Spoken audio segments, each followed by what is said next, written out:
Earnestly podcast here. First time on the show. Ryan Miller of the 3CT Pod. Yo, about time on the show, man. Man, you're using my shoot name today, huh? Holy cow, I Government didn't name, know shoot that. name. I don't know what it is, man. How you doing, bud? Everybody knows who I am. I'm doing real darn good. How are you? I'm well. I'm doing well. We've Good. long time looking for this one for a while. And it's good timing also too with everything going on. I'm sure people on this podcast because this show is always about it's free flowing. It's about anything I want to talk about, whether it be life, sports, wrestling, health. I don't give a shit. So people say, "What another wrestling related pod?" There's more than wrestling in this podcast. They trust me on this episode, but we do have to talk about Wrestlemania because we just a couple days removed now from both nights, and I gotta tell you, as someone's been watching the product for since 1987 and that has pretty much seen every WrestleMania, maybe a few in the middle when I went away for 17 years that I missed in completion. This one, I'm trying not to be spur of the moment here, but this one is aging well, and I think it's going to age well in the years to come. I mean, if I did a top 10 list right now, maybe a top 5 list, I can't say this won't be in my top 5. Honestly, I don't disagree with you actually. I don't know if you brought me on because you thought I was going to disagree. no. I mean, I know some of the guys that I do podcasts with are WWE apologists. You know that. Oh, you mean Uh, like our own Big Jim? like Big Jim, right? Yeah. Right. They would do no wrong. In fact, he's trolling. It's Wednesday night. We're recording right now. It's Wednesday night. He's trolling AEW right now on Twitter because Dynamite's on. But at least he watches it though. At least Well, you know. that's fair. Here's the problem I have with a lot of the AEW people who have problem with AEW, and I have my own issues with AEW myself. But there's a lot of people who I know personally that shit on AEW, but don't even watch the product. Yeah. At least Jim watches the product, and I so at don't least I don't watch wrestling anymore hardly at all. I go on every really. Thursday and I just shoot from the hip. Wait. So how do you wait? You don't, okay? So I don't feel so bad anymore because I've maybe we should start here real quick before we get to WrestleMania. So you do watch wrestling, but you don't watch week to week, should I say? I am a huge wrestling fan. Right. I love consuming professional wrestling when I Mhm. do. I love going to independent shows. I love working for independent shows. I think I've worked for 7 or 8 independent companies myself, providing color commentary, whether it's Yeah. backstage interviewing. I've done a lot of work in professional wrestling on a local level. I'm still an absolute nobody. I'm never claiming to be anybody that I'm not. Um, but yeah, on the week to week, I find it hard to tune in every single week and give 3 hours to Raw and 2 hours to AEW. Friday nights never happen. Now I watched Raw this past week and it was total crap. Really? Hated it. Ooh. We'll Hated get to it. that in a second. We'll get to the second because I But have but some opinions on Raw also to pay per myself. views I'll usually check out. Um, Jim and I will usually get together. We live in the same town, so we'll probably crash at somebody's house, order a pizza, watch professional wrestling for a few hours. Yeah, so the pay per views keep me abreast, and I feel like I've watched wrestling long enough. Like you, I mean, I was born in '83. I can probably remember really starting watching wrestling at 4 or 5 years old with my grandfather. Hmm. That's how I got watching wrestling with, and Hmm. it was pay per views at that time. It was let's see what ESPN has on. It was usually AWA or something like that. Right. So I was tuning in, but on the week to week anymore, I struggle to really give full commitment to professional wrestling outside of social media. And like I said, everything else you can just fill in the No, blanks. so I can relate to that too because like I remember when I came back 4 years ago after 17 years away from the current product. Although I've always, even those 17 years, I always loved the old product. I even got the network back in 2014 when I wasn't watching solely for the library. You know what I Hmm. mean? But I remember when I first got back to 2019. You know, I was watching religiously every SmackDown, every Raw, and then when AEW came around, same thing with Dynamite, and then Rampage later on. But I come to realize that you really don't really need to watch every single show. You really don't. I haven't like I watched Raw this week because obviously for starters, there's no basketball on this week on Monday, so other than the national championship game, which I really care about. So I had the space to do that. To at least watch a little bit live. Um, but I feel like I realize that you don't really need to watch it week to week anymore to know what's going on. Like you can check in on the premium live events and be okay. I know what's going on. I know where the story's going. All that, you know. And I feel like also too there's this the bandwidth. I don't know how your life is. I got a wife and kids, so I got a lot of other things that occupy my time, and I love sports and love all those other things too. Also, so is this? I love wrestling, but I think I'm at a point now in my life now where I just don't need to watch you every single day because it's oversaturated now. I'm somebody that gets fatigued real quick with Mm, repetition and doing the same. yeah, me too. So Raw will be building toward um, what is it coming up? The King and Backlash, Queen of the Backlash. backlash. Yeah, So we're going to get 4 weeks of build to Backlash, which is going to be pretty much the same thing. So if I tune in any one of those 4 weeks, I will see pretty much the formation of the card that I need to see, and I can fill the rest in on social media. Not that I hate watching wrestling. Don't hear that. I'm not saying that. I just get fatigued. I could watch it every single week if I wanted to, but I get yeah, fatigued. It's yeah. like eating. What's your favorite food? Ooh, I say curry chicken with rice. Everybody loves curry chicken with rice. You eat it every day, you kind of get tired of curry chicken with rice. Exactly. I love pizza. That's Same all. thing too. After a while, it God gets kind of damn. old. I just had I'm some with you, pizza man. tonight. Roma Pizza, shout out. Lit, it's delicious. Has a good sweet sauce. I gotta tell you, you guys really make PAs sound more interesting than it probably really is. You guys make Jeffy, you and Jim. I would say Matt to extent, although he's not in Philadelphia, is he? He's not in Philadelphia, He's in Lancaster. Well, York now, but yeah, he grew up in right? Lancaster. Right. You guys make PA way more interesting than I really thought it Well, would are be. you coming up for Mania next year? I mean, That's not that we that's need to, that's the plan, brother. not that we have to spend time in Lancaster, but have you been to Philly before? Drove through a couple times. I actually been to Reading. Okay, Reading's I was okay. younger. Yeah, I've been a couple times, but I was a All kid. right. Well, we'll have to go to get you like a good pork sandwich at D'Alessandro's or Oh yeah, no doubt about a that. couple steaks, Of or course, brother. hit South Street, Yeah, things yeah, of that nature. Catch some Wrestlemania. yeah. No, We'll have to the start plan. putting that plan together. That's for damn sure. I'm Yeah, excited for that. the plan is to go up there. My wife wants to go too, especially She's so not that's kind of invited. she's not invited. Okay, I'll let her know. Yeah. Don't tell her that. Tell her Jim said so.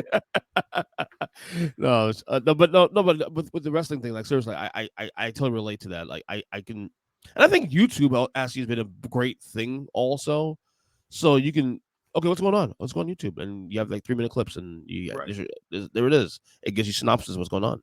I'm finding other ways to enjoy professional wrestling too. I'm not a big reader. I've set a long term goal. I don't set New Year's resolutions. I think New Year's resolutions are bullshit because Yeah, once me you too. break one, it's done. So I Yeah, set a goal to set goals every month. So my New right. Year's resolution was to set new goals every month. So I'm not a reader. I have a long term goal of like 6 books this year. So every once in a while, I just put a goal to Well, like read a book in a month. so you started a book club. I'm not with myself. Yes. So like Didn't I'm Matt do something also too? Didn't Matt also do a? Matt's a big reader. He'll read 52 books in a year. I'm So looking to do 6. I'm a reader also myself too, though. But again, like anything else, I'm so ADHD with a lot of things. Like I'll go on a binge for a Bingo. couple months, and then I'll stop for like a couple months. Like so, I read Stephen A. Smith's book actually, like, well, an audiobook, should I say? By the way, good question here. Do you consider audiobooks reading? No, are you just listening to it, or are you reading along with the book? Listening to it. Then you're just listening to it. That's not reading. Oh, okay.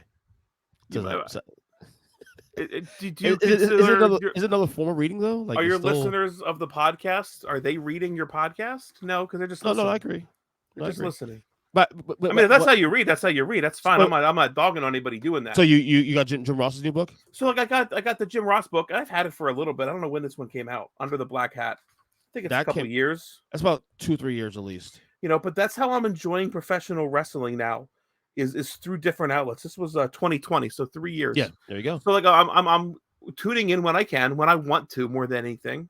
Yeah. Absolutely checking out pay-per-views, WrestleMania, no doubt. But I'm also consuming different ways of like professional wrestling. These stories from somebody like Jim Ross, who's been in the business for years. A couple of years ago, I read Pete Gass's book. Of all people, Pete Gass. Like I don't know why that one always stuck out in my head. But it was a cool read, hearing like the jobber side, and the Mean Street Posse story in the WWE. Things I didn't know about. So I'm learning to enjoy wrestling another way. Right. So it's funny because like that's kind of, you can actually credit the storytelling of the influx of podcasts in the aughts. in the mid 2015, 16. Remember, the Something Wrestle podcast and Ric Flair podcast and all these other all the Conrad stuff, and hearing the stories behind the stories, whether it's a narrative, whether it's an event or someone's career, you can credit that getting me back into wrestling today, because I remember back in 2016 when Something Wrestling first came out, and I was obsessed with the stories, the Mega Power story, Dustin Rhodes' career, this event, Ultimate Warrior, and hearing his perspective, because again, Bruce Pritchard is a guy that was behind the scenes. He was a guy that was part of Vince's crew. So he has stories to tell, whether they're true or not true. That's up for discussion. But again, and then seeing more wrestlers now get involved in that too, also, and doing their own narrative podcast now, and I love it. It's great. It's as you said with Jim Ross, for example, Jim Ross giving his perspective on things now, and there are so many different ways to enjoy wrestling, whether you're a fan of the new, of the old, or whatever it may be. To me, I've always found pro wrestling to be a very fascinating business as a whole. Like, I find these guys more interesting than actual mainstream celebrities. Yeah, absolutely. And you hit the nail on the head. It's the professional wrestling business, because it is a business, and I think that's important, and Yeah. a lot of people forget that. But I'm glad you brought up Something to Wrestle. When that first dropped, I was actually transitioning jobs to an HR leader position in my company, and I had about an hour and a half commute for during my training, which is about a month-long training. And I was really, really tuned into Something to Wrestle. I listened to it every day on the way home for the entire training period. And as soon as I was done training, I was fatigued and I stopped listening, and I haven't tuned in since. Wow. Like, they released that Something Else to Wrestle with on like the network. Didn't watch it. Just couldn't take the whole Conrad gimmick anymore. I couldn't take the brother love anymore. I was just over it. So I just stopped. It's got a little stale now. I think because of Bruce being rehired now by WWE now, and it feels like he's kind of like holding back now because he's an employee, or he was a lot more open to other things. That before then he was not with the company, so he had more, space to be more honest, I guess you want to call it. I get it. My favorite Southern Wrestle moment of listening when I first became a fan, I remember it was 2016 or 2017, maybe 2016. There was a threat of a hurricane coming here, and I had to go get, I think it was water or something for the house, whatever. And those lines are long, so I listened to an entire 5-hour episode of Macho Man Randy Savage, my all-time favorite record, on the entire waiting in line the entire time. So it got me through that entire like stressful like situation. I don't remember I have first of all, I have a shit memory, so yeah, I don't good remember memory, actually. much. I really don't. But I remember doing like the Jerry Jarrett chicken salad bit is probably what sticks in my head the most. Conrad was, or not, Bruce was doing the the chicken salad. And are there grapes? Are there any wrestling podcasts you do like? I tune into Busted Open every once in a while. In the morning, usually I work from home now, so I don't have a commute. Oh, lucky you! Sometimes man. I'll settle in and start working with some customers, and I'll put a podcast on. Sometimes I'll just put like a YouTube playlist on, something like that. Depends what I'm in the mood for. But Busted Open's probably the only thing I really listen to. Oh, and Take Three. I don't know if you heard about this, but there's a Take Three podcast. Bunch of good guys, some good brothers. They do talk about professional wrestling sometimes. I heard that show before. It's pretty decent. It's all right. I'm back. It's all right. Are you? Speaking of which, how are you? I'm better. I haven't talked to you in a bit. Yeah, I've been gone. Well, I've been gone for about 2 months. Pretty much some health stuff I had to take care of, which I'm happy to announce that things are better now. Obviously, I'm glad to hear that. Found out I was diabetic about a month and a half ago. Working on that. And this all started because I have a neck issue. I had a bulging disc, and it's transpired and doing more research and more things. Like, oh wait, this is a bigger issue than so. But right now, and as you are on April 4th right now, April 5th right now, I'm much better. Good, that's great to hear. Now. I'm glad to hear that. 2 months you were gone, and they didn't call me one time to step in and guest spot on that show. Surprised, actually, too. Surprised. Unreal. I thought intern Mark's always ready. He talks about how much fun he had on it one time. You guys had him on one time. That dude's a character, man. He just wants to be on. That dude's a character. Yeah, he is. Well, yeah, he is. And for what Jim tells me, that what you see with him is this is who he is. It's a lot of who I think it's a big gimmick. Um, but I mean, here's the deal about Intermark. I've known Mark for many years. I used to work with him, and that's how we first got to know Mark. I introduced him kind of to the group. He Hmm. was just kind of eclectic guy, but goddamn, if he's not the nicest guy I've ever met in my entire He life, seems to be. that would give the shirt off of his back to anybody and would do anything, um, putting his kids and family first all of the time. And he just wants to have a good time. Like he is somebody that when Mark dies and somebody's reading his eulogy, they will never say that Mark did without or Mark didn't live life to the fullest because he absolutely does every single day. Yeah, yeah, I agree with that. I mean, based on just a little I've dealt with him in the past, I see that vibe. I really do. So You're going to room with him. You, your wife, and Mark at Mania. You guys will have to share a room. Sorry. are you serious? Oh, yeah, hey, I'm good serious, luck. Mark. Be ready. Be ready. um, so give me some takeaways from WrestleMania this week. What stood out to you WrestleMania this week Man, this WrestleMania, and this again, year? I have to agree with you. I would be hard pressed to not put it in my top five. I'm not in a spot to put them or rank them today, but Hmm. it would absolutely be real darn close. If not top five, right at like 6 or 7, easily in the top 10. I thought the build wasn't great. Oh no, that's a lie.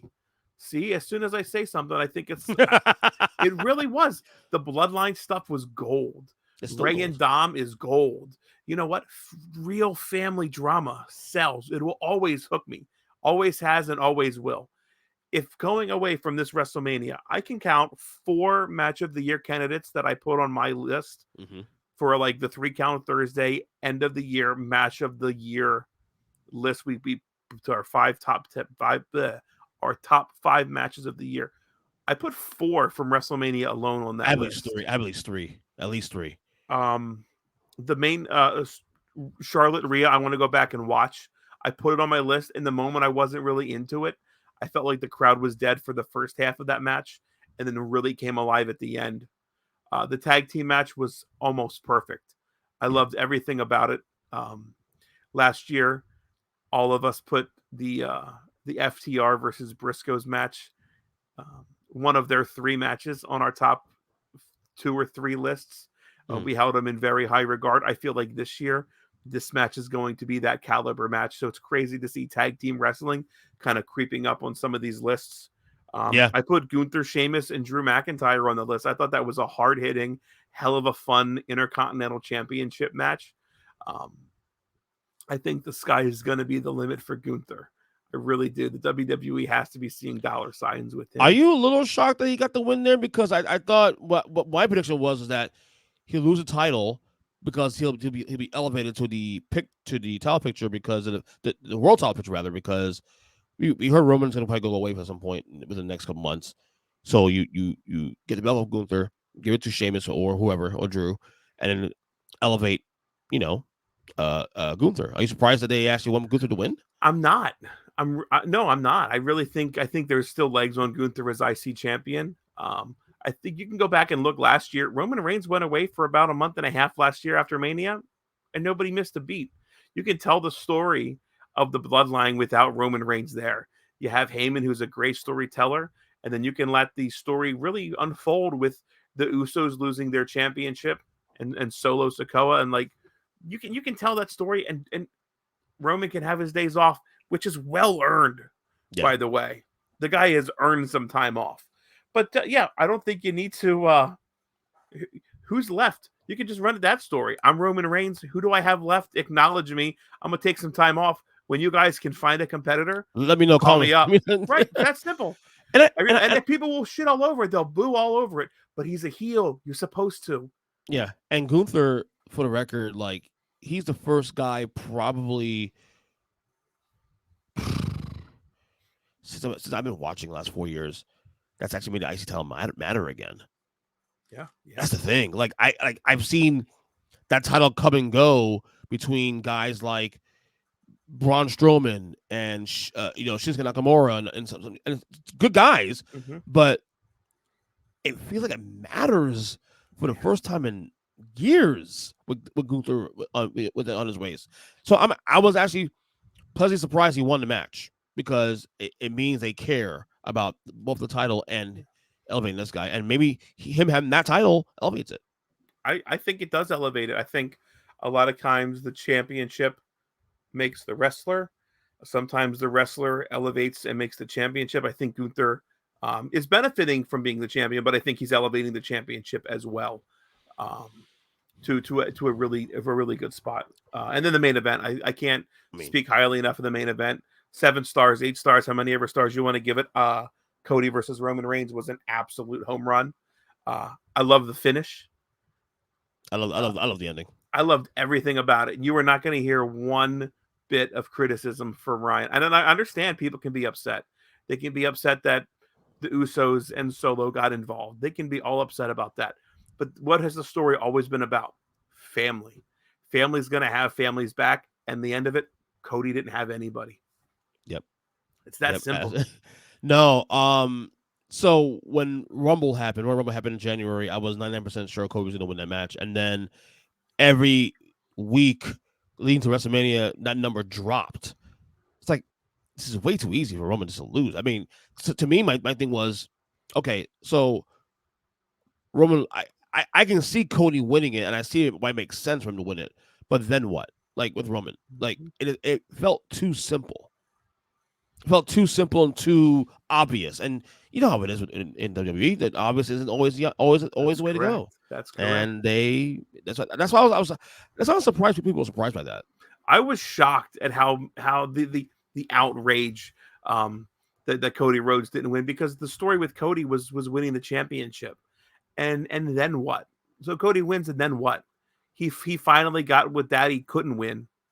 What's the story after that? He just defends it, and it's a lame duck championship. Right, and not only that, let's be real here. He's been back a year, and I love Cody. It's not a knock on Cody. So do I. He's going to be, and he will be a champion at some point. I believe that. There's my thing. But what is he? I hope he brings back the belt. Domingo, absolutely. That's my favorite. I hope that it's been up there hoping if Cody wins, the belt comes back. So here's the thing with Cody. So he's been back since last year WrestleMania. Yep. Okay. All he's fought is Seth Rollins. That is it. And then he went away for 7-8 months with the injury. Came back, won the Rumble, and then it's Roman. There's more to build. There's so much more, and you can play the storyline with Dusty the entire way through the rest of this build. Dusty Rhodes, hard times, baby. Well, guess what Cody's going through right now? Hard times. He was going through hard times with the Usos and the Bloodline. Monday night, he went through hard times with Brock Lesnar. Nobody came out to save Cody. It's hard times.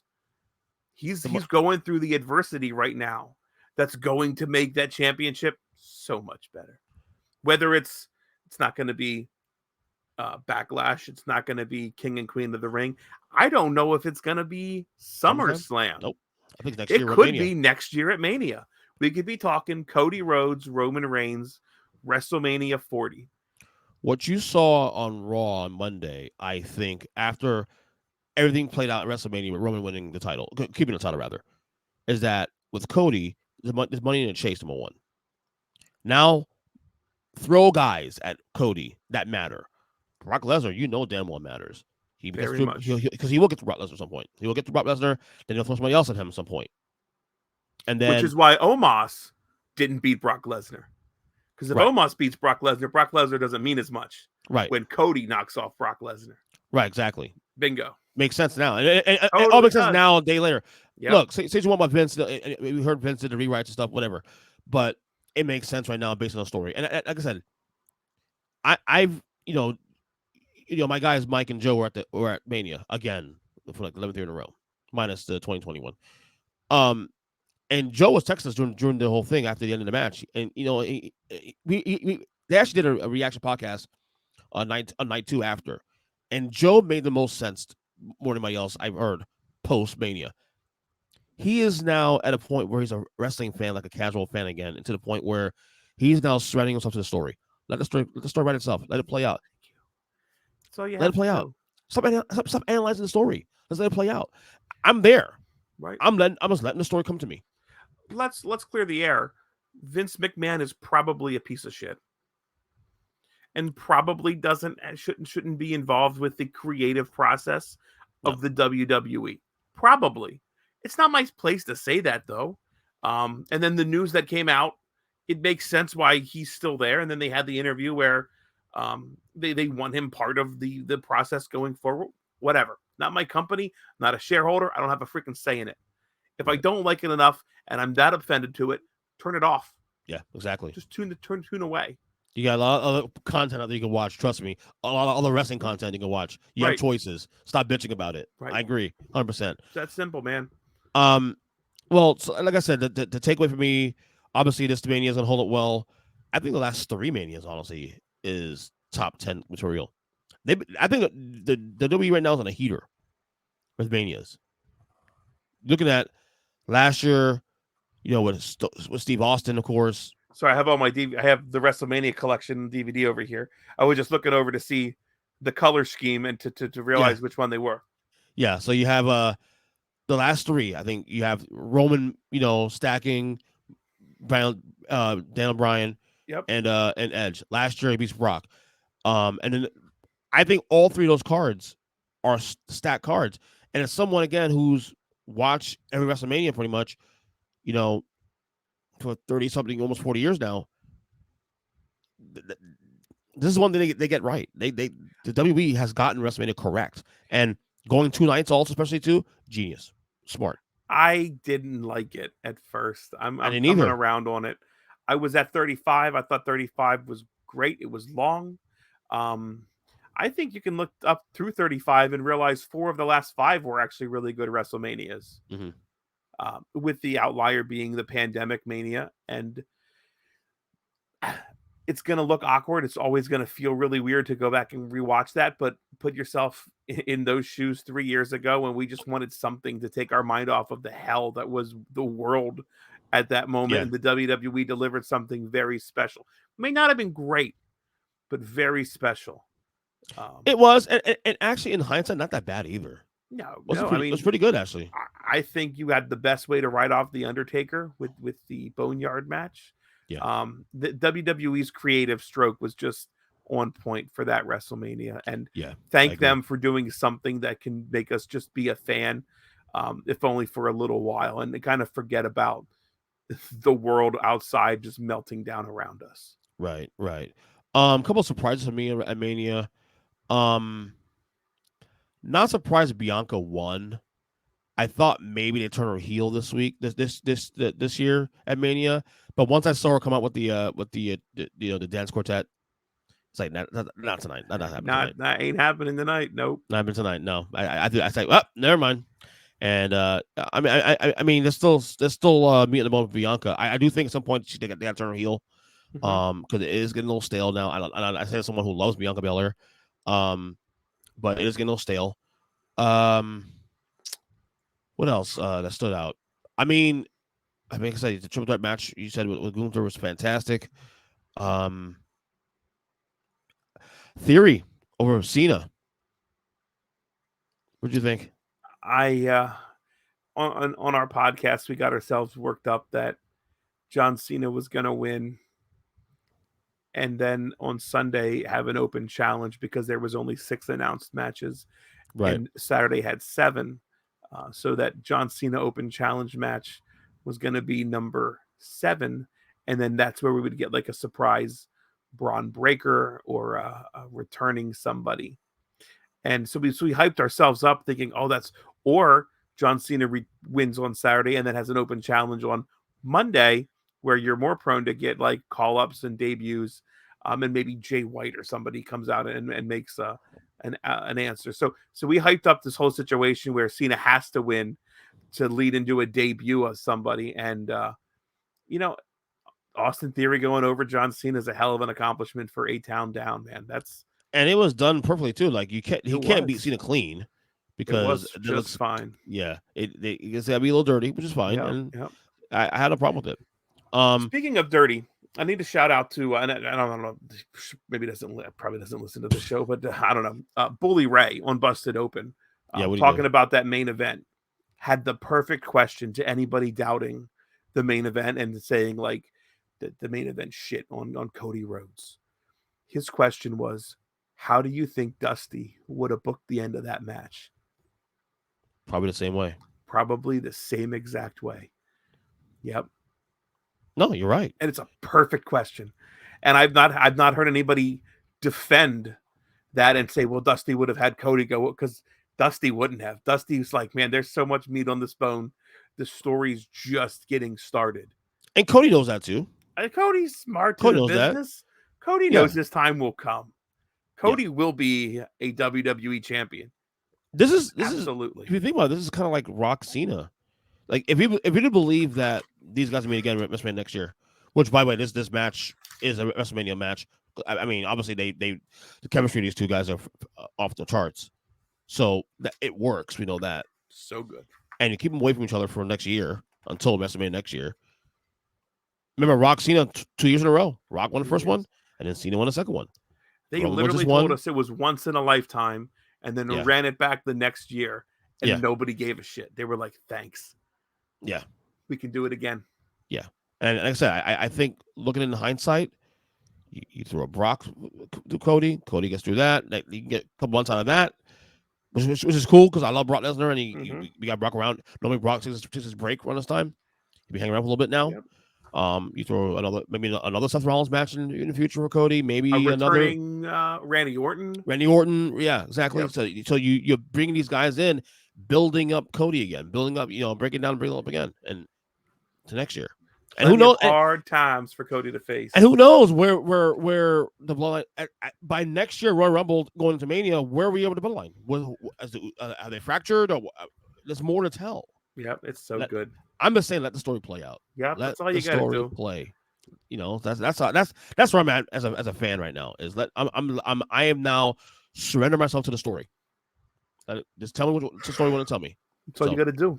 Exactly. We did see though this week. WWE now officially. I don't you want to call it a merger? I guess. I think that's the word they're using, a merger with Endeavor, which is a UFC led company. Basically, they're going to create one big super sports entertainment thingy, what do we call it, between WWE and UFC. Pretty much, Endeavor will be the majority shareholder of this company. You saw Vince on CNBC. I remember going to work, and at my job they play CNBC, and when I saw the merger went final, it's him and his stupid mustache, and I'm like, what the fuck is this guy doing? Like, I yeah, I couldn't get it. I mean, I'm a little stunned that we knew it was going to happen at some point. I'm a little stunned though that Vince is actually okay with letting this company go in someone else's hands. I mean, but again, he is 78 years old. I get it, but it's just weird. Yeah, man, you're. I mean, and I think a lot of people are looking at it like Vince McMahon's putting his company, like you said, in other people's hands. But in reality, he did that a long, long time ago when he started selling shares of his company. Yeah. That it was at that time, it was no longer the mom and pop operation. It wasn't the little bodega down the road. This was a publicly shared juggernaut. This was a giant corporation. And it's proven time and time again that it's probably too big to fail because it's a corporation, because it's publicly traded, because it's shared. I think Vince McMahon, I had it actually jotted down here because I did take notes. I was just kidding. You earlier. Fake news. I know, you liar. Fake news. Vince McMahon is the executive chairman of NewCo, which is, I think, so you have Endeavor and NewCo, is I think the companies that kind of bridge together. Ario Emanuel is the CEO of both of them. Vince, a small spot underneath of them. You still have Dana White as the UFC president. You have Nick Khan as the WWE president, and then you have some other CFOs throughout the thing. So it's multi-layered. I'm not a businessman. I'm dumb to that stuff, but it seems like a really good deal. If you were a WWE shareholder, you probably made a little bit of money on the deal. Vince McMahon made a ton of money on the deal. I just hope things don't change. We heard Triple H kind of say to kick off Raw that, hey, we're here, things aren't changing. And then, to my opinion, it was one of the worst Raws of all time. See,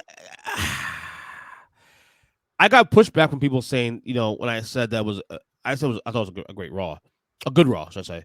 Um, and people were saying, some people say was hating on it, saying it was a terrible Raw. I know a couple of our friends, Big Jim, said it was okay, it wasn't bad, but given the history of Raw Manias, this is a letdown. Yeah, and I feel like there was that one Raw after Mania that had like 7 different call ups. I think it was the one like Enzo and Cass got called up. Mm-hmm. And maybe, God, I don't even know where that was, but it was a crazy experience. The crowd was so hot. They did the WWE Network 24 or whatever on like the Raw after Mania. Yeah, They did like some other documentary, something about that. I forget what it was. Um, and then they kind of started advertising it like you got WrestleMania weekend, Friday, Saturday. mm-hmm. Then you're looking at WrestleMania SmackDown now before, where you're going to put the Andre the Giant Battle Royal, maybe have a match that directly impacts WrestleMania. We'll call it WrestleMania SmackDown. Great. So now WrestleMania is a 3-day thing. Boom, boom, Right. boom. Well, it's bookended then on the other end by Raw. So the WWE would be smart to lean into Raw after Mania and make it this big thing.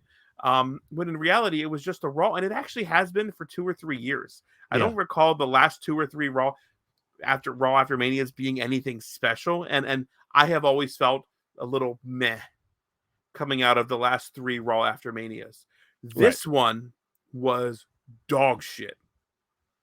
What bothered you about it? It Because was I a 3-hour recap of WrestleMania. It had a total of 33 minutes of professional wrestling.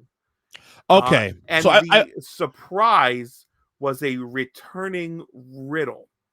That was the only surprise we got all night long. Not one call up, not one debut. no. Riddle. And I like Riddle. Riddle's my guy. I've worked with Riddle on the indies. No problem with Riddle. But that's a letdown. So I watched the Hulu version, which is an hour and a half. Smart. Which if I do watch Raw, it's that version. I don't watch 3 hours. It's just too much for me.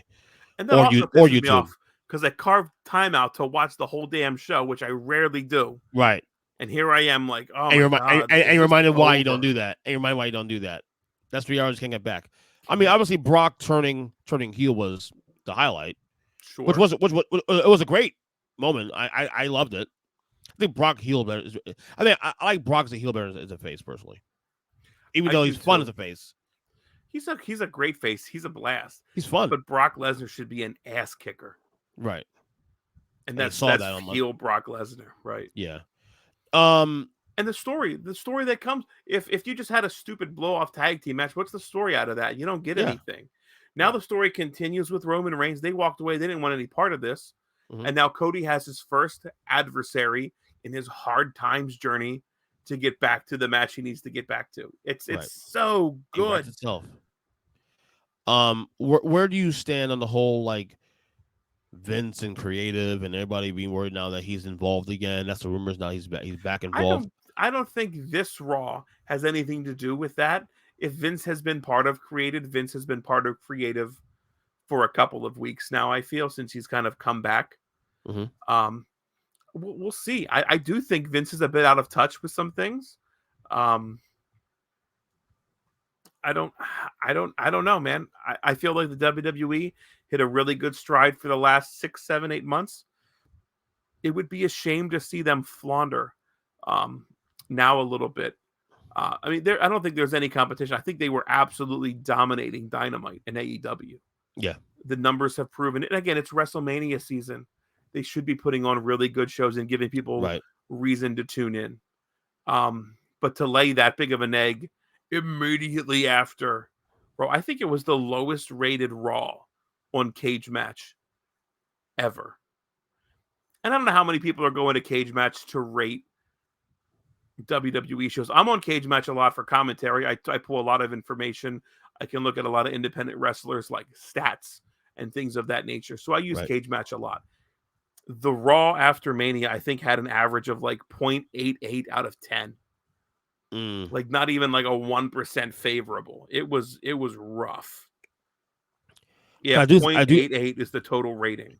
I do think with the, you know, like you don't want to believe that if you're an anti Vince guy, Vince creative guy, um, and then you hear all the dirt sheets now last couple of days now with people being allegedly frustrated. Supposedly Bailey was written off the show, last minute on Monday. There's rumors about people wanting to possibly leave and ask for releases, and I mean, I mean, I don't know. I don't know what to believe, man. But I will say this much: I know Hunter's done a damn good job these last 8-9 months, of creative. That I will say, and I hope Vince, if he's involved again, at least let at least be involved with Hunter. At least work together with Hunter, Yeah, because Hunter does have his finger on the pulse of today. I agree. I That agree. yeah, and not only that, you can see the vibe too. You can sense there's a positive vibe across the entire universe too. Like you see him prior to the show when coming out and doing this whole open, the crowd loves him. Yep. That reverberates through the entire WWE universe, as they call it. It, and Vince doesn't have that. No. Vince is the old guy. Vince is the old guy. I feel like he thinks he's still cool. Yeah, and I Um, appreciate Vince McMahon what he's done for this company. Hello, I mean, fellow young kids. you He know, gives like the peace sign. You're like, nobody does that anymore. All right, let's go back to the home, Grandpa. oh man. I have the So matches here for Raw real quick. Do you remember any of the matches for so I Raw remember after I Mania? remember I remember well obviously I remember Theory against Rey Mysterio. 9 minutes, 20 Profits, seconds. right? Profits and Uso, not Uso. Profits versus KO and Sammy. Longest match of the night, 12:55. Right, good match way too for the record. That was okay. Um, do we count the main event as a match? Nope, not No. counted. Don't ever rank. Okay. I mean, I watched the Hulu version, so Maybe the Omos Elias match. Almost Elias match was like what 2 minutes? A minute 40. Yeah, that's all I remember. That's it. Bobby Lashley beat Mustafa Ali in 40 Saw that. seconds. I saw that on YouTube. And then Liv Morgan and Raquel Rodriguez defeated Damage Control in 7 minutes. They're now the number one contenders for the women's champion. So damage control is done, I guess, at this point now. I They lose on Sunday. feel like they're going to be done. Yeah. I don't know how that didn't work. I don't either, man. That makes no sense. That makes no sense how it doesn't work. I mean, unless there's just no I don't know. There's no rubber on the tire anymore. Especially with Bailey being how great she is. I don't know. I love Bailey. So do I. Top three female there, in my opinion. For sure. It's her, it's Bianca, it's and Asuka for me. Oh, you're okay. I love Asuka. She's awesome.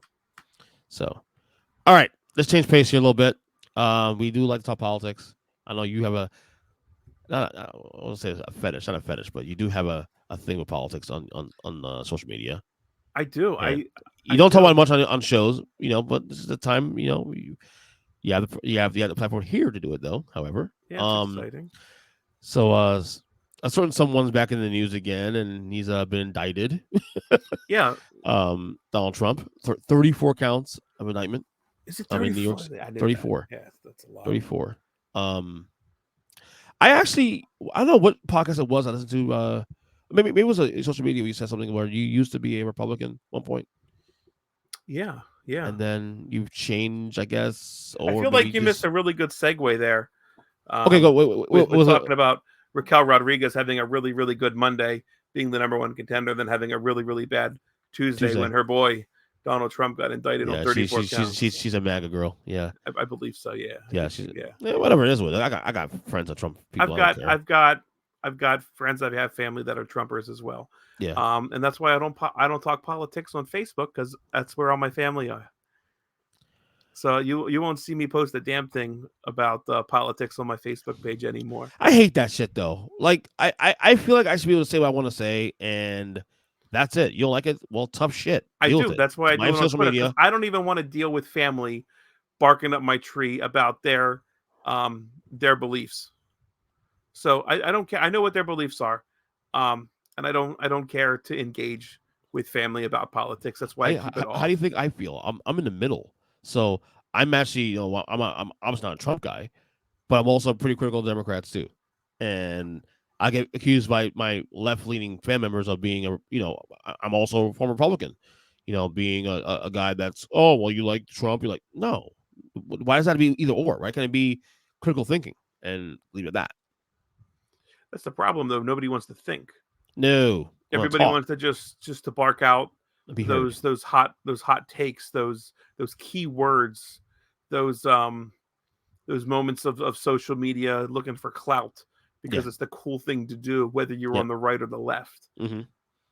Yeah, so yeah, former Republican, uh, Republican through college, which is quite a liberal experience, really, Wait, honestly. did you change through college? No, I did not. No, I was a Republican the entire way through college. I was a brief member of like the um, Kutztown Republican caucus or whatever the hell they Oh call themselves, a wow. little party.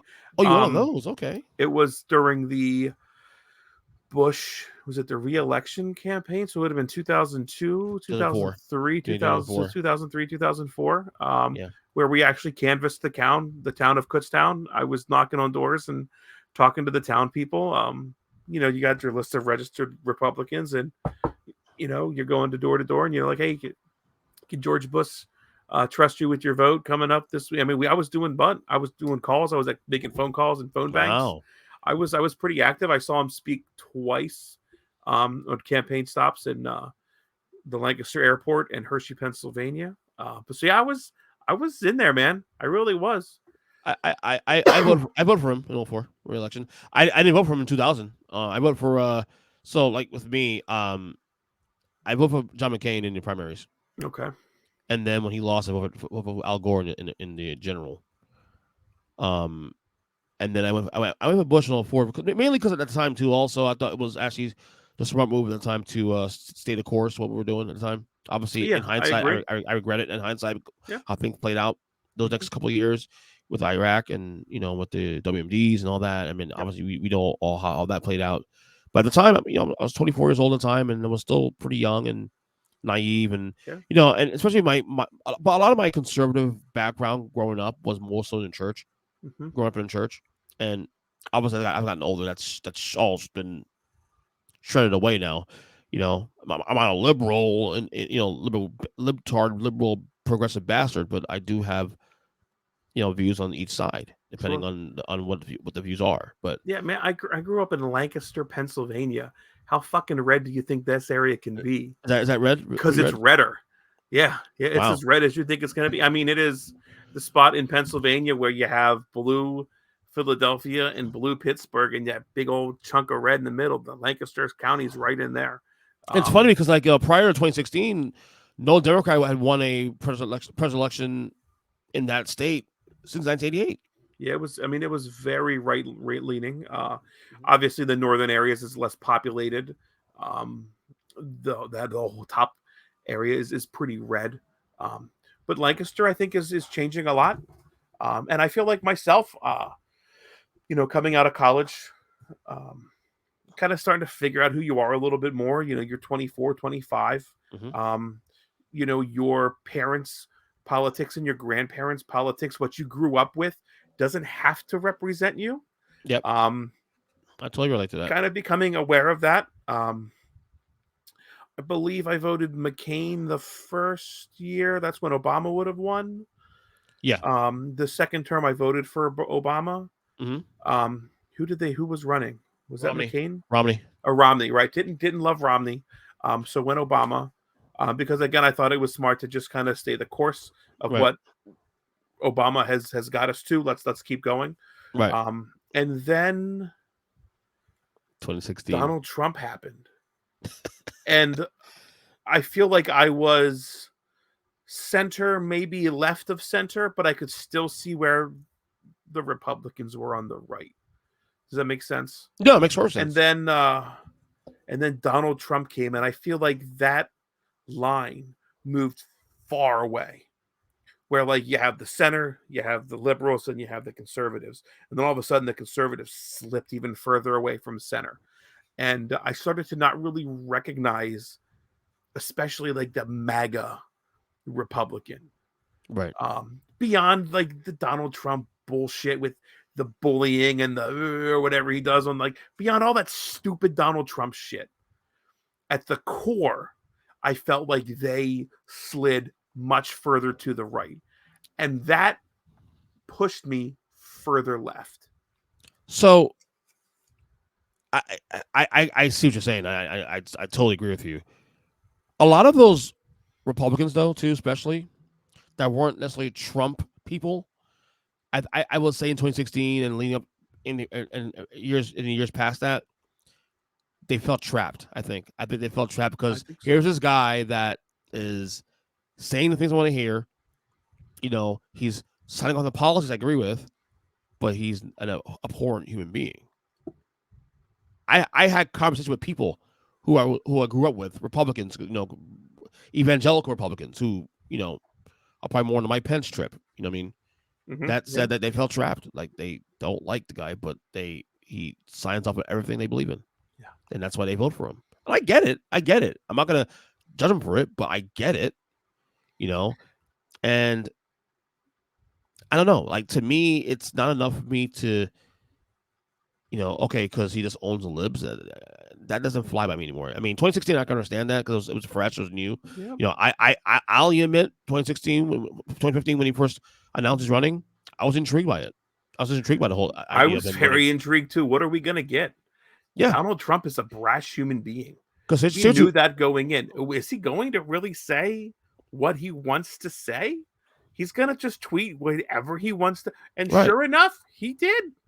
And say what you want about Donald Trump, you may not like. He has shaking up the entire political process in a way we've never seen before. It needs to be shaken up. I agree, but at the same time, is he the guy that should be the one that done it? I mean, I I mean, don't know. what did he shake up? I feel like What the I'm saying is that Republicans have this thing I of think like I think the wanting way to elect a celebrity. I mean, we saw it with Ronald Reagan, and they love the guy. right. Oh, let's elect a celebrity, and he'll be the guy, the face of our party. But We saw Reagan, it with Ronald but Reagan. Reagan was more of the outward compassionate Republican. Well, Reagan, yeah, Obviously, in hindsight, we can sure, judge it sure. now in hindsight. But the way he presented himself, same way George Bush. You may like his politics, but he always come up as the compassionate Republican. Here's the thing about George Bush. I feel like you can look at George Bush today, and he's not the same George Bush that he was when he was running for president.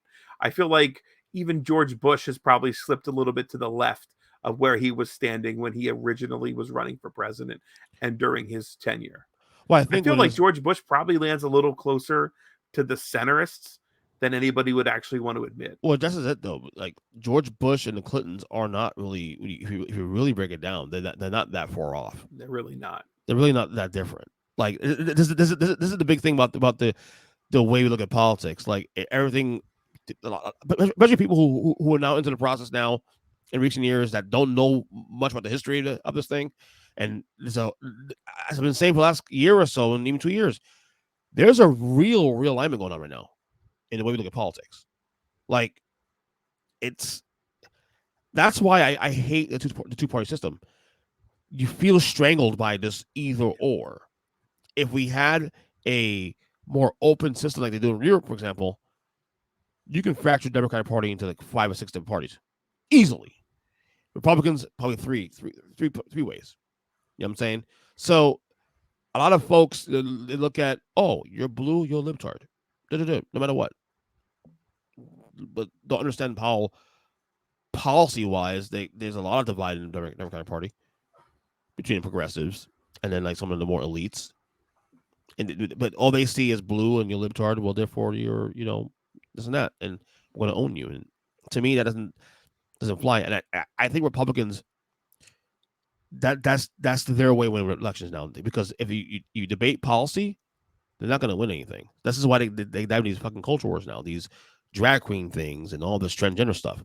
Which is it a thing? Yeah, I guess like 0.5% of this country, but top policy. I mean, is it a thing? Why is it even a thing? Like it shouldn't be a thing. I mean, at the core, I just want to be a better person than I was the day before. That's again, really what it's about power, ultimately dude. that's really what ultimately moved me, I think. More than Donald Trump, more than anything is I just want to be a better person than I was the day before. And that's how I live my life every day. You know No, I what? agree with you. Love is love, man. I could give two shits who you want to marry. Right. Marry a black dude, marry a white dude, marry a white chick, marry a black chick, marry a transgender I don't care. That's fine. I don't give a shit. Love who you want to love, man. It's that simple. Love No, is I'm with you. love. No. It really there's and I feel like there's one party that aligns with that much better than the other party. And that's the case. I mean, since you won with the Democratic Party, and I have my it's on record, but the reason why I voted Democrat mostly in the last couple cycles is because of the fact that the things I care about, they are closer. I'm not saying they are, but they're closer aligned to the things I believe in than the Republicans are today in 2020, That's 2022, fair. I don't 2023. know why it has to be extreme one way or the other. Like it doesn't. Like I Unfortunately, feel like when I was a Republican, right. the hard issue was like we are a financial conservative. I'm a fiscally aware conservative. And that's why I'm torn because in in theory I agree with that. To this day I'm a fiscal conservative. I'm very frugal in the way I spend. Things be spent a certain way, and I'm for smaller. I'm a smaller government, not small. Look, you can't have small government. It has to be smaller at least, but small. Like it's impossible to have small government in this day and age. It's just too much shit. It's You know, never gonna happen. never gonna happen. But I can see the fiscal side of things, and that's where my, we're gonna call it conservative leanings. So be it. It is. But the reality is that's not how the country is anymore. It's a hybrid country. It It's a really, bigger really country. is. Yeah. I You mean, know, I am one for. I think the United States should probably have some sort of universal health care. I think we yeah. are I, I've um, changed. I've changed on that too. I used to be a- anti that. Now I am not. as um, as advanced as we are as a nation, and where we I think like to think that we are as a nation, for us to not have some sort of universal health care is really Hmm. shocking. Yeah. But at the same time, I don't feel like you can have that and then claim conservative fiscal being a fiscal conservative because that's going to cost a lot of money. So how do Yeah. you be like we have to tighten the purse straps but also let's spend a little bit of money here. So I don't know. I feel like I've often come through that. I know far too many LGBTQ plus um, people in my family, as my friends, as coworkers, that I Hmm. truly do love as individuals. And I feel like there's one party that stands with them and one party that stands against them. I'm not saying that everybody on the right stands against them, but I feel like there's one party that wants to make their lives a little bit more challenging. Yeah. And it's And clear. I just can't. I can't support that, man. I just can't. If you know, I'm straight. I'm a straight white cis 40-year-old man. I'm as boring as they come. Like I am cookie cutter. Nobody gives a shit about me as an individual, and I understand that. But I have a voice, and I can stand with them, and I can rally with them and support them, and that's what I want to do. Yeah. I didn't choose to be straight. I never chose to like be aroused by a female. I never made that choice. I never consciously made that decision. So I can't believe um, somebody that's gay would ever, make that decision to be gay. I think they were born that way. So you have to go back to like the religion Right. with people that are like, oh, I can't believe in 2023 we're still having arguments about gay folks. Are you kidding? Like, come on now. Although that part is, I would say that the gay part is probably less of an issue. More, it's more the other, trans and drag queens part. If you get, further into the discussion Sure. about that, Yeah. that's where it gets a little more. Okay, well, fine, gay this and that, but now we're going. Like I said, I And that's think. fine. Like if we're gonna go through the LGBTQ plus, and we're struggling with the T right now in LGBT, then let's support those T's. That's my if we're gonna Yeah, I'm with break you. it down, let's support them. That's fine. It has nothing to do with me. I'm not transsexual. I'm not transgender, but I can support them. I can show my solidarity with them because those are human beings and they deserve every right that I have myself. It's that simple. So where to next? Like, so Donald Trump obviously is indicted. Where, like, I don't think that anything's gonna happen with this case. I think the case you should be worried about is the one in Georgia. Honestly, that's the one I'm really like.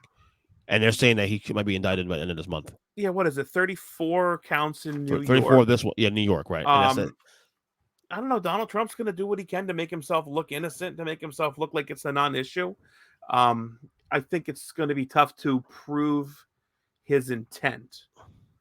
How do you ever prove intent? Because I think that's part of it. You have to prove he intended to do Yeah, something. I forget. I'm not a lawyer. So that's going to be tough. They're going to have work cut out for him. I guess we're not going to hear anything until December, I believe. no. For this, he pled not guilty. And by then we'll be right near the caucus season right there. Right. And then Trump can control the narrative that this is them, the elites, the left wing, whatever key words are going to rile his base up. This is them trying to interfere with 2024. And all of a sudden, election interference is a hot button Republican issue. Right. All over again. Man, here's what it comes down to. I want presidents. I want famous people. I want celebrities. I want billionaires to be held accountable if they broke the law. It's that simple. I'm never going to go to jail for things that Donald Trump is being charged for. I don't have that kind of money to ever go to jail for those things. But if I get pulled over for speeding and I'm not wearing my seatbelt, I fully intend to get a ticket because I broke the law. That's fair is fair. Fair is fair. I agree. Man. Yeah. And if you have a great lawyer and you can afford a great lawyer and that lawyer gets you off, you beat the system. Because that's what the system is. I thought after 2020 that this party would probably be ready to move on from him. Guess not. How do you move on from him? He owns the party. He owns his core of that party. How do you move on? Like I would say he's not as popular as he was maybe 2020, like 17, 2018, but he still has an influence where like even people who don't want anything to do with him have to kowtow to him, because if not, then he's gonna stick his sycophants to hit towards the guy that criticizes his party. Criticizes him. Man, and I don't know how, if you're a Republican, you could sit and feel really comfortable about Donald Trump being the face of your party. Not because I think Donald Trump is a bad guy, because Donald Trump has done nothing positive for the Republicans since he's left office. 2020 he's left office. 2021, not great. 2022, the midterm elections, we're supposed to see this big red wave, barely eked out in the House. Is that a huge win that Donald Trump, we're going to win so big? He the House and then lost a seat in the Senate. Like, that's not a big win. You have to worry yourself. Just the other day, was it yesterday in Wisconsin, the judge, they flipped I saw that. a judge in Wisconsin on their one of the jury. I forget exactly what it is. Yeah. That's a big loss for the Republicans. There's not been a ton of Donald Trump winning since Donald Trump has left office. And if you're a Republican, that should scare you. And that's what I understand too. Also, like the abortion, it's a losing issue, the abortion issue. Oops. And you double down anyway. Right. I don't understand that part. Even people in your own base agrees that at the very least, women's rights should be on the table. And you still double down on it anyway. You double down on it, right? I don't get it. I don't, man. And here's the deal: who's your alternative if you're a Republican? You have to look at Florida. Do you love what's happening down there with the books? Yeah. And that's another thing too. They're banning, drag shows in Tennessee. Yeah. Is a drag show? Is that just somebody's First Amendment? I can't partake in my First Amendment if there's a child around. Not saying that I'm a drag queen, because I'm not. But adults play dress up sometime, man. It's that simple. Mrs. Doubtfire.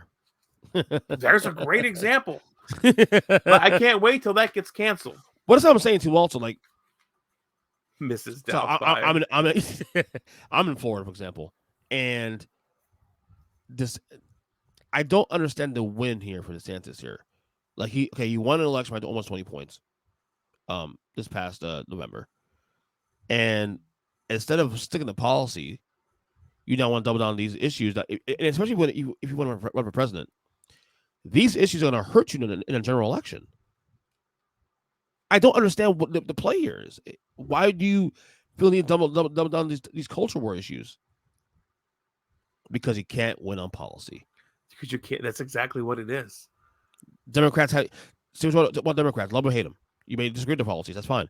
But when it comes to which party of the two has more popular policies for the general populace, Democrats have that in spades. Yeah. The Republicans do not. Which is why Republicans go through these culture wars and to find a way around to win votes. Right. Rile your base about something that the majority of their base just don't understand. I don't I don't think there's a lot of Republicans that are going to drag shows. Oh, and it is kind of weird. Men wearing dresses and wearing makeup. That is bizarre. That's not who I am. And then all of a sudden you get told that that's scary. Yeah. And then that could affect your kids. And you're like, well, nothing's gonna fuck with my kids. These are my kids. Right. If anything's gonna fuck my kids up, it's me. Right. So I don't understand it. It's scary. I'm being told it's scary. I'm being told it can affect my kids. Oh, well, this guy wants to put a stop to that. I can get behind that. And then all of a sudden, before you know it, you're supporting things you don't even understand you're supporting. Right. You're infringing on people's First Amendment rights. But you want to own the libs. Because you're told it was scary, and I'm going to own them. Correct. Own the libs. That's all I care about. Own the libs. But that's all. That goes back to Donald Trump and winning. We're going to own you. We're going to win. We're going to dominate. We're going to be the bully. Bully politics, man. I'm over that. I'm over that shit, whether it's right or left. I'm just so over it. Oh, yeah, absolutely. As I stare at your WrestleMania 6 backdrop there. Oh, yeah, there it is. It's beautiful. Whoop, there it is. Although, hate the Warrior. Always hate the Warrior. Really? Oh, Never been a fan. Never been a fan. Yeah, I got. What else do I have back there? My little 3CT ornament. Is that Dusty Rhodes? That's my autographed Dusty Rhodes. Nice. Yeah, it's one of the few ones that I actually have displayed. I've got a huge collection of signed memorabilia, and then on top of that, other side is a GCW poster where Orange Cassidy is doing something, or whatever. Who knows? Whatever. I think it was one of their one of their shows. Do you enjoy AEW? Do you enjoy AEW? Last thing before you go. Do you enjoy AEW? Man. Yeah, I really do. Why not? I do. I love professional wrestling. Man, I hate to watch it sometimes, I feel, but I do. I love AEW. I'm excited for AEW. But I'll be honest, AEW is not an alternative. It's just sports entertainment with a different name. It's nothing different. I feel like AEW thinks... I think there are some people that thinks AEW is this great anti-WWE, that it's like wrestling and it's right, and we could say professional wrestling on our show, and we have some indie darlings and some like WWE retirees or whatever, but it's just another flavor of sports entertainment. Really and love it. That's fine, man. Love it. Support it. Watch what you want to watch and put over what you want to put over. Let's be positive about the things that we love. Why dog shit on stuff? I'll be honest. I've cooled off. Other than the Raw after Mania, you can dog shit all over that. Oh, you really hate that. You really hate that much. No, I've cooled off on AEW. I really have cooled off. And it's more so. I think what it is too. Also, in addition to not being able to find time to watch it, bandwidth. At the end of the day, man, I still need my sports entertainment, and WWE does that better than anybody else does. You're absolutely right. I agree. WWE's been doing it for years, and have a 40-year jump start on AEW. So to compare the two is probably not fair. Right. But here's the deal: I know enough people in the professional wrestling business that I'm happy that there are more spots where the boys and girls can go get paid and get contracts and make a living off of something that they love to do. And that's really what excites me. Tim, on our podcast, Tim Taylor. Had a big thing in the beginning of the year where he was just happy. He wanted to be happy for other people, being happy and being successful. It started with me getting my new job, and Right. starting the new year with the new company after being with the company for 11 years. And Tim was just really happy for me. And in turn, I was really happy to see somebody else happy for me. I want to be that guy too, where I can cheer on other people that are living their dream, that are being able to perform on high levels, whether it's independent shows or higher independent shows, or getting work with AEW as an extra, or the WWE as extra, or contract, whatever. I want to just see people living their dream, doing what they want to do, and being happy. No, I share that. I share those same sentiments also too, man. And at least there's more options now for people to make money. If it's not WWE, at least go to AW or GCW or MLW or New Japan or maybe Impact Wrestling's been around for a Impact. long time now. I mean, Yeah, let's it's a great thing. It's a they great thing. really, really are. So I just that's kind of the mantra that I want to live 2023 by is, I want to be happy, and I want to cheer my friends on, and I want my friends to be happy, and I want my friends to be successful. And I just want to live great. Yeah, I'm with that. It's so much negative shit in this world, especially on social media. My God, just wanna shut that out and just move forward. I get bad with that. I really do.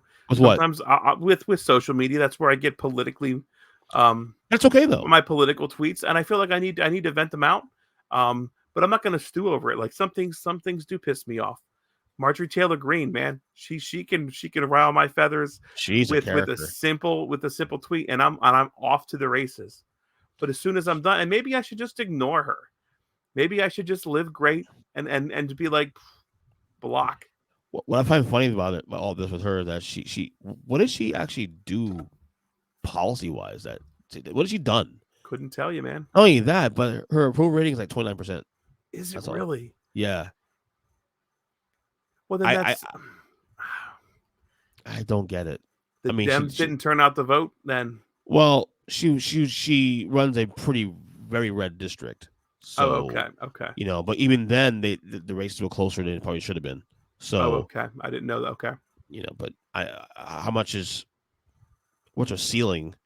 I don't know. I mean, she's not gonna crack much because she's too polarizing for even the moderates. So she has a ceiling. Yeah. She's like Trump. Yeah, He I has a understand that. ceiling. You Here's the know. deal. Like I said, I've switched. I'm definitely would consider myself a liberal right now. I don't love everything that Joe Biden does. You don't No, have neither do I. to. And I feel like that's where a lot of people went wrong with Donald Trump. It was Donald Trump or bust, and everything Donald Trump did was either great or What awful. sucks? And that doesn't need to be that way. Right. I don't live that way with Joe Biden. You'll never see me flying a Joe Biden flag or wearing my Joe Biden hat or my Joe Biden Make America Great shirt or anything like that. Like I'm not Joe Biden is a guy that I elected to do a job.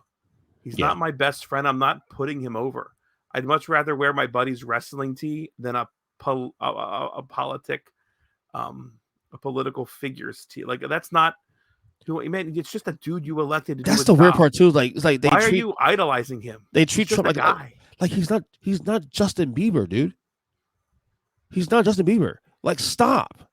I think Marge Taylor Greene just yesterday was in New York and likened him to Jesus Christ And Nelson Mandela. and Nelson Mandela. Dude, it's a dude you've elected president. Like, you need to stop. If he did something wrong, he did something wrong. Hold him accountable. If the Hunter Biden laptop comes up and finds that, like, Joe Biden had done things wrong, Joe Biden should be held accountable. It's that simple. You Yeah. do something wrong, hold him accountable. Yeah. Totally It's agree with you. really that simple, man. They're not above the law. They shouldn't be above the law. They shouldn't be put on a pedestal. They're flesh and blood. They're human beings just like you and me. And just because you vote for somebody doesn't mean you have to support them in every single thing that they do every single day of their presidency. Exactly. I can stand here as a Democrat and say I don't love everything that Joe Biden's done. He has not been a great, perfect president. I don't know many Republicans that will say anything bad about Donald Trump. Yeah. I'm with you. On that note, plug away. What you got to plug? I don't have anything to plug. No, all this shit, and I'm just a boring guy, man. You can listen to me every Thursday night, 9. Or no, we 8 o'clock. Maybe do 8 o'clock. 8 o'clock Yeah, it's Eastern 8 time. o'clock. 8 o'clock Central, Eastern 6 time. Pacific, 7 Central, 9 Indian. I 6 don't know. 6 Mountain, 5 Pacific. Yes, we have a lot of Pacific listeners. Pacific listeners. Yeah. Anyway, you can check me out. I co-host the 3 Count Thursday podcast every Thursday night with my buddies Big Jim, Tim Not the Toolman Taylor, Matt, and intern Mark. We've been doing it. We just celebrated, I think, our 8th anniversary. 8 years doing this stupid show together, and we don't hate each other, and that's great. That's crazy. Really like our 8 years. Wait, it really I thought it was 9 years. Shit, maybe it is 9 years. You would know more than me, honestly. That's pretty bad, right? That is bad. Let me check real quick to make sure I'm not lying to you. I thought it was 9 years. I got to get through all of Jim's posts about how much he loves WWE. Oh Jesus! I just checked my text and got 29 texts. It was 9 years. 9 years. 3CT officially launched the day after WrestleMania 9 years ago. So I remember when I do my old radio show back in the day, and I had Jim on to promote the podcast. It was around WrestleMania week 2, especially, and he got cut off like twice. I was having like issues with the connection and stuff, and you guys had just started the podcast around that time. And again, I was watching wrestling back then too, so it was one of those things where like I didn't understand, the particulars, and obviously 9 years later, like wow. We were actually, Jim and I were going through some of the guests we had on our show during WrestleMania, and it's just really cool to know like we've had people on our show that have gone on to wrestle on the grandest stage of them all in wrestling. And referee, I think we've had a couple referees on that have gone on to be very successful in the WWE as well. So it's really cool to know that like we were there on the ground level with some of these people, and to see their growth and ascension is really cool. So yeah, check me out Thursday nights, 3 Count Thursday. You can give us a follow on social media. It's at the number 3 Count Thursday, always the number, never the word, 3 Count Thursday. If you want to, and you want my political rambling sometimes, it's RYN Eagle, RYNEAGLE on Twitter. Is that because you're an Eagles fan? Man, that's actually Dooley. It was an Eagles fan. I really wasn't sure what it was. Here's something that nobody knows about me, I don't think. I'm an Eagle Scout. Really? Yeah. I was went through the local scouting organization here in beautiful Lititz, Pennsylvania, Troop 142. I held every like patrol leader, senior patrol leader, and up to like the assistant scout master after I graduated and turned 18 for a year. But yeah, Eagle Scout. Interesting. Really, yeah, something not many people talk about. I'm 40 years old, but it's still something I'm very proud of. So it was kind of a dual-edged sword. I was an Eagles fan, and there's always that underlying that I'm an Eagle Scout, and it's something I'm very proud of still to this day. So RYN Eagle. I won't judge you for being an Eagles fan, though. We'll That's understand. That's another podcast for another time. Believe me. Between you and Matt, my God. Yeah, and I don't know. I don't really push much anywhere else. My Facebook page is pretty much just wrestling related and wrestling bookings. Coming up, I'm actually on a show coming up. It's the Pro Wrestling Empire on the 23rd of April. Me and the 3 Count Thursday guys are going to be on the saddle on the call. It's actually the Pro Wrestling Experience. They rebranded. Well, you think I'd be ready for so this. you do a lot of commentary too on top of that, right? Yeah, man, we do a ton of commentary. It's something that I love. I think we all love. Going to a show, being part of the show is important for all of us. Let's see. It's the Ultimate Wrestling Empire. Ultimate Wrestling Empire, Saturday, April the 22nd. It's going to be a huge show. It's in Harrisburg, Pennsylvania, and come out if you're going. You guys you and Jim and company doing commentary? Yeah, it's going to be some form of me and Jim and somebody. Which usually it used to be me, Jim, and Matt. It was a 3-man commentary team. That we're the original 3 of the podcast, actually. Tim has done a show with us. He sat in for a couple of the studio shows during the pandemic with the Pro Wrestling Empire. And then Mark actually started joining in during that time because Wow. Jim wasn't able to make it out. Pandemic, things were kind of going Of crazy. course. So the first few shows, it was like me, Matt, and Mark. I had to go somewhere. Tim sat in for me. So we've all kind of done our work, and all five of us are pretty experienced in commentary, color commentary, calling a show. So any of us can be plopped in, and we have a really good rotation of a 3-man team. We can do a 2-man team if you want. I wouldn't want anything more than 3 because then you start talking over each other, and nobody Yeah, wants their three. toes Three is stepped more on. enough. I'm barely a fan of 3-man roosters. Is barely. Now, The great do you do wrestling commentary? I know you do some sort never of no. Okay, poker. That's poker. Okay, my regular job. Yeah. Um, but wrestling, no, I've never done it before. Actually, I wouldn't mind it one day doing it though. yeah, it's neat. It really is. It makes an event go by definitely different. Yeah. Who would you I say don't is know. the greatest pro wrestling commentator? That's tough. That's Mm. today, Michael Cole. Love Michael He's Cole. really grown on me. He Last has like grown on me significantly, man. And I think he's just I couldn't fathom calling a show and having Vince McMahon in my ear telling me and barking orders the entire time. What Pat McAfee has done to Michael Cole's career is great. mm-hmm. Beyond that, I love listening to Ian Riccaboni on Ring of Honor Wrestling. Okay. Ian's got such a great call, got a great voice for the business. I love listening to Ian. Um, of all time, JR and King might be the best combination of like face straight shooter in JR and then King doing his antics and Yeah. adding his color commentary. They're so good together. See, I'm a gorilla Jesse guy. Dude, Gorilla and Jesse's so good all day long. WrestleMania 5, man, to me it was their peak. Jesse went off on WrestleMania 5. That entire WrestleMania was great, mainly because of him. Go back. I think Vince McMahon had a great voice on the call. Vince was, I felt, always very uneducated. Mm-hmm. If you listen to Vince, he never really called what was happening in the ring. It was always these wide brush strokes of like, oh my goodness, what a maneuver. Yeah. What a maneuver. Right. You always heard him, saying what a maneuver because almost like he didn't know the terms and maybe the term of the move isn't very important to begin with. Right.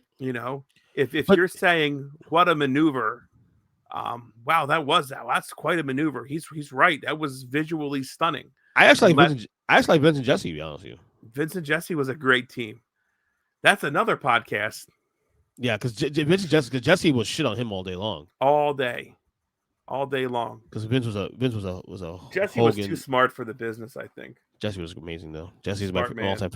all time favorite guy.